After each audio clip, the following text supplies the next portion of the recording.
Welcome to Fireside Giants. My name is Alex. I'm the co-host here, Anthony Rivardo. Today, we want to take a look at three offensive adjustments the Giants can make going into Week 11 after their bye week. Of course, you have a couple of players returning and kind of the team getting a little bit healthier, and some adjustments need to be made on offense, of course. They really have struggled the last couple of weeks. The defense has really held them up, allowing 20 points or fewer in their last three games. The offense, not doing enough to overcome Kansas City. They would have been on a three-game win streak right now. The narrative might be a little bit different. So we want to take a look at some adjustments, how they can get a little bit better, despite the return of Saquon Barkley and Andrew Thomas and all these different factors and variables starting to take play. And Anthony, before we do so, how you doing today, my friend? I'm doing great, and I'm excited for this bye week because bye weeks are huge for NFL teams because it's a time to adjust, which is exactly what we're talking about today. What should the Giants do to adjust and get ready for the second stretch of their season, right? This was the first stretch. They went through the first 9 weeks playing football games. Now they can take a little break for a week or two, and then go out there and try and make this final push towards the playoffs. I know the Giants, we were talking about them 2 weeks ago, not a chance out of the playoffs, blow it all up. Now they beat a couple good teams. We're like, well, let's hold our horses. Maybe, just maybe, they could turn their season around. They're kind of in the hunt. We've seen some vulnerabilities with the teams in our division. And also, that wild card race is kind of wide open. So at this point, you really can't rule the Giants out.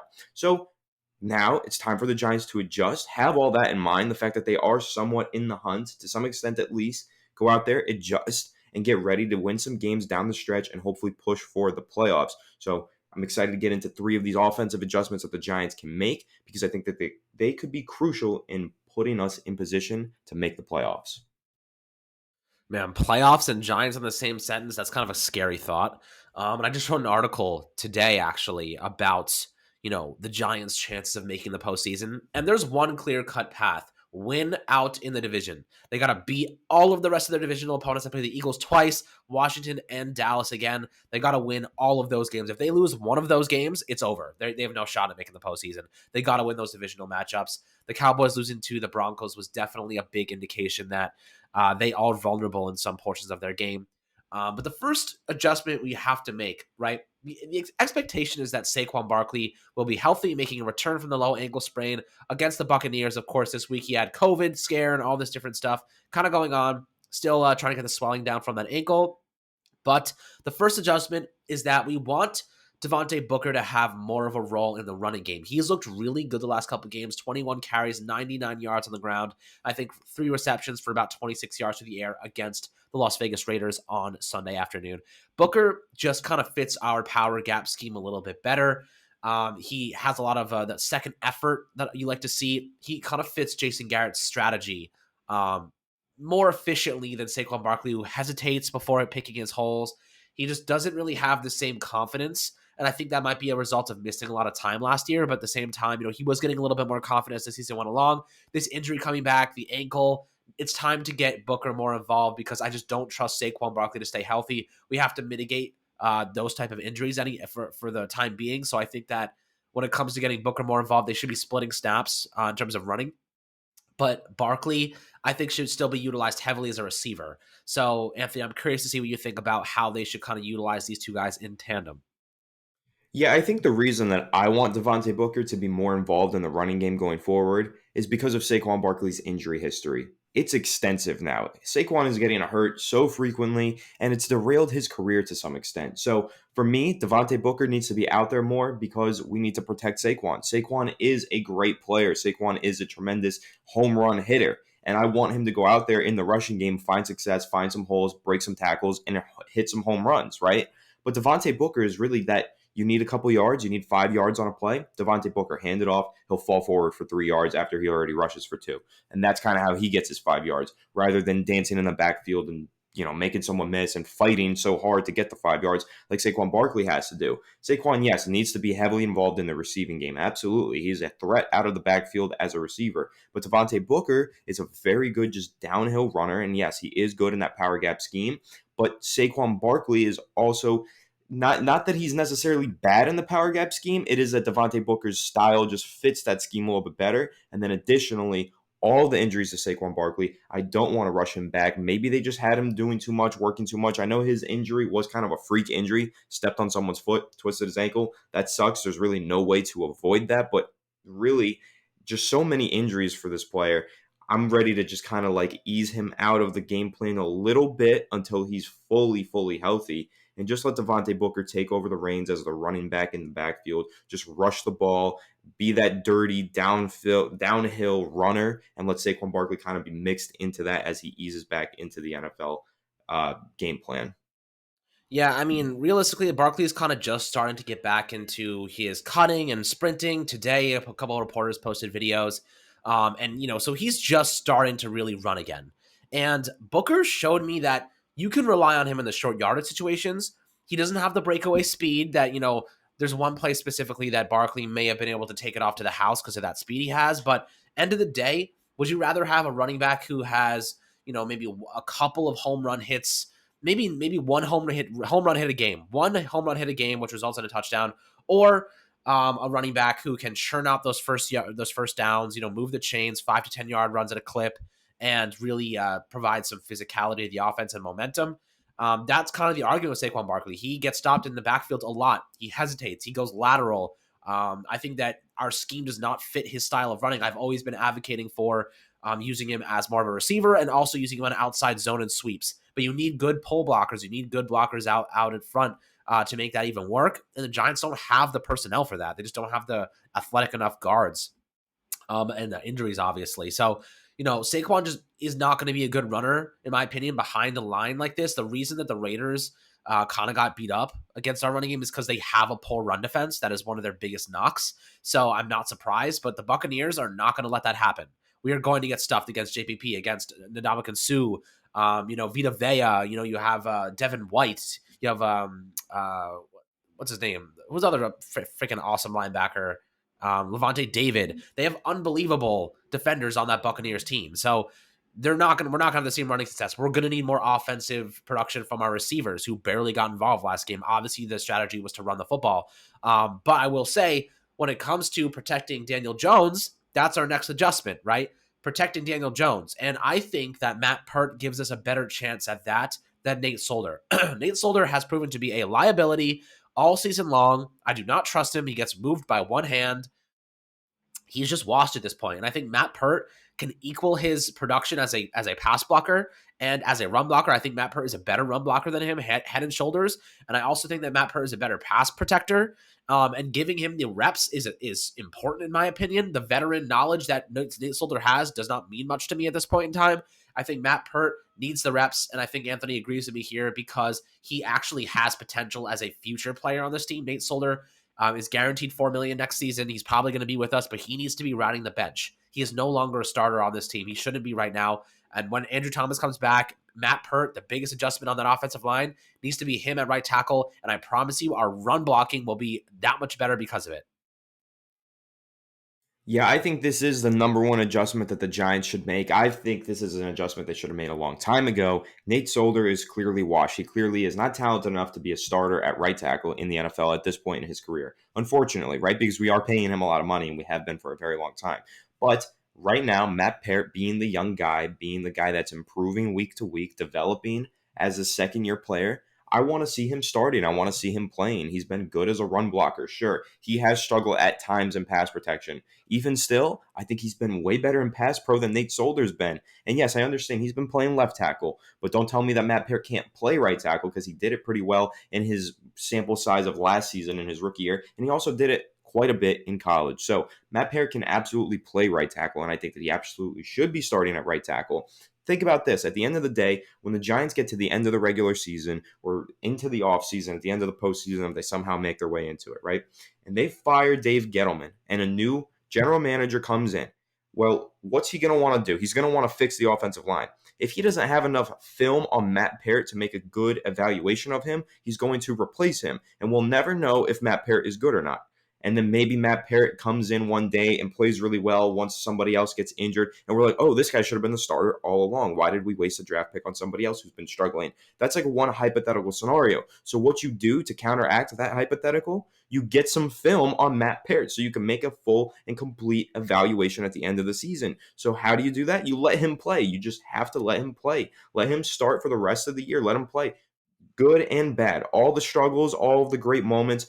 Let's see it on the field so we can get some film for the next GM, for this coaching staff, or a new coaching staff if we happen to go that far into the abyss. We need some film on Matt Parrott. And at the end of the day as well, other teams need the film on Matt Parrott. Let's say we get to the offseason, we land a great draft pick, and it happens to be a right tackle, Evan Neal for say. Well, now we can trade Matt Parrott if there's some good film on him. If there is good film on him, other NFL teams will see that film and say, hey, that's a young, up-and-coming player that I want to trade for. They already have a new right tackle on their roster. Let me see if I can trade for Matt Parrott. But just holding him hostage on the back end, like in the depths of the lineup, you're never going to see what he's truly capable of, and neither are the other NFL teams. So yeah, we've gotten a few games of Matt Parrott playing left tackle. He's had some good moments, some bad moments. Clearly there's something there to develop, to coach up into a good player, but I want to see him start the rest of the year at the left side, right side, wherever. Let him get as much film as possible so that NFL teams can feel comfortable trading for him, or so that the Giants can feel comfortable rolling into next season with him as a starter. And that goes hand in hand with our last adjustment, and that is throwing the ball downfield more, right? They need to be taking shots downfield. And I'm looking at the stats against Vegas, and a lot of people throwing a lot of shame at Daniel Jones. He had a couple of bad decisions, but the only one that I stood out to me was the fumble, right? The fumble, Matt Parrott got absolutely tossed by Yannick Ngakoue, and Daniel Jones tried to get away, and he obviously fumbled the football. Bad protection there, but again, we know what Daniel Jones is when he's under pressure. We know what he is when he's not under pressure, and I'll tell you the stats right now. Daniel Jones, when he was kept clean, had an 81.8% completion percentage, 66 yards and a touchdown. The only pass he had 20-plus yards downfield was a touchdown to Evan Ingram. 30 yards, one touchdown. I mean, the strategy was not to throw the ball deep. They have the Raiders have the number 4 coverage secondary in the NFL, right? So by basic logic, which some people seem to avoid, you need to be, attacking screens, attacking the running game, and attacking the short portions of the field, where Daniel Jones did a phenomenal job. I think he finished with a 68% completion percentage in the game. And ultimately, it worked to perfection. The Giants won, but with Kadarius Toney and Kenny Golladay both coming back from injury, they obviously were not factored in very much into this game. They were more or less used as decoys. Under pressure, Daniel Jones had a 66.7% completion percentage, so he had a 15% decrease when he was kept clean compared to when he was under pressure. He completed 6 balls for 9 attempts. And he just didn't perform as well. Of course, he had the fumble when he was under pressure as well. When he was not blitzed at all, he had 11 completions on 14 attempts for a 78.6% completion rate. When he is kept clean, Daniel Jones is a good quarterback. He is a clean, efficient, productive quarterback. The problem is he is rarely ever given the time of day to even sit in the pocket and make those throws. And that's my biggest concern. How are we possibly supposed to evaluate a player, especially a quarterback, who is not being put in a position to succeed? The pass blocking is bad. The running game has altogether been bad this season, despite the past 2 games. And I will say drops have been an issue. The receivers, the injuries have been an issue. And yes, there is blame to go around for Daniel Jones. He has to take some of the responsibility at times, and I'm not avoiding that at all. But I'm also saying that there's a lot of other factors at play here that are bringing his statistics down. Against the Saints, he had all of his weapons. He had a good offensive line play, and he had one of the best games of his career. And we're sitting here like, if we could just give him that level of offense, just some consistency, some health, we'd be in such a better place right now. We would probably be in a conversation for a wild card spot, if not the top spot in the NFC East. The injuries have killed us this year, and Daniel Jones has unfortunately been put in a position to fail because of it. That's not his fault. It just is. It is what it is. The Giants have had seriously bad injury luck the past couple of years, and this year it has not stopped whatsoever. But like Anthony, was saying before, you put Matt Parrott at right tackle. Obviously him being younger there, get some snaps. Hopefully a better pass blocker than Nate Solder. You give Daniel Jones more time in the pocket. Andrew Thomas was basically the only thing keeping the offensive line together in pass blocking. Him returning is going to be such a big part in Daniel Jones' success the second half of the year, Anthony. So when you're looking at this, when you're looking at throwing the ball downfield more and what Daniel Jones has to work with, do you think we're going to see the best version of him coming week 11 against Tampa? Because ultimately they have a very serious issue at cornerback. They have a lot of injuries there. We can take advantage of that. I think we're getting Andrew Thomas back, Saquon back. We have Kadarius Toney, Kenny Golladay with 2 weeks to heal up and get ready for this game. In my opinion, we that is a game where I think that we should see a very good version of Daniel Jones. And if we don't, time to have a different conversation. But until then, I think that I'm projecting him to be a pretty good player in that contest.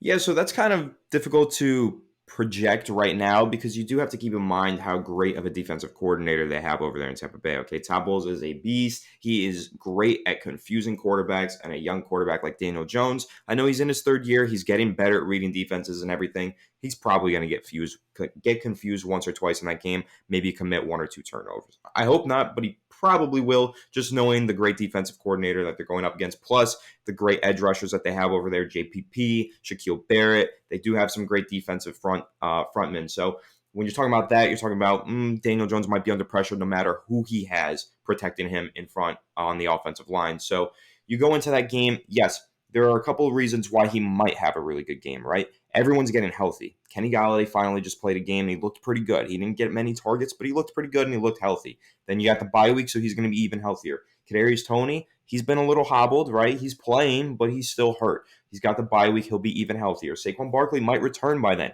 Andrew Thomas is on track to return by then. You might even get Sterling Shepard back by then. We're not sure. He wasn't practicing today, but he might be back after the bye week. So you might get a lot of talented players and skilled players and offensive linemen back healthy for Daniel Jones to help him succeed come week 11. So Daniel Jones has been playing good football this year, and he's had some games where he's kept the ball extremely clean. He's hit on his deep shots. He's made some really accurate throws, and he's looked like he could potentially be a franchise quarterback. However, it's been very hard to evaluate him with injuries across the offensive line, injuries all over the skill position group. There's just been so many injuries, and also he's trapped in a bad offensive playbook, right? A bad offensive coordinator, Jason Garrett, is leading him, and that's always been a struggle for him. They have not scored over 30 points in a game since the start of last season. Like ever since Jason Garrett has assumed that position, they have never scored 30 offensive points in a game, which is just a horrible mark. We're the only team in the NFL that has not accomplished that feat.